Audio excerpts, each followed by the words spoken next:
For today's video mga ka-vlog ay mag-prepare ako ng pang buka namin kasi malapit na ang buka ng fasting namin mga ka-vlog. So may dalawa akong tilapia mga ka-vlog na aking lilinisan para lulutuin ko mamaya.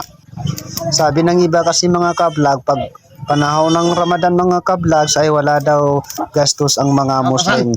Hindi nyo lang alam mga ka-vlogs, pag panahon ng Ramadan mga ka-vlogs is lalong magastos ang mga Islam mga ka-vlog kasi pinaghandahan talaga nila ang pagkain nila sa gabi at sa umaga mga ka-vlogs. Kasi isipin nyo mga ka-vlog, mula ng alas 3 ng madaling araw hanggang alas 6 ng gabi mga ka-vlog ay hindi po kami kumakain. Askin tubig man dyan o anong pagkain mga ka-vlog ay hindi po namin pwedeng kainin mga ka-vlog kasi mawalang bisa ang aming puwasa mga ka-vlog. So ito na po ang kompletong kasangkapan ng mga ka-vlogs. Tapos ko na po maghiwa-hiwa ang kanyang mga kamatis, mga ka-vlog. Tapos ang ibang kasangkapan ng mga ka-vlogs, yung sili green mga ka-vlogs na hugasan na yan mga ka-vlog.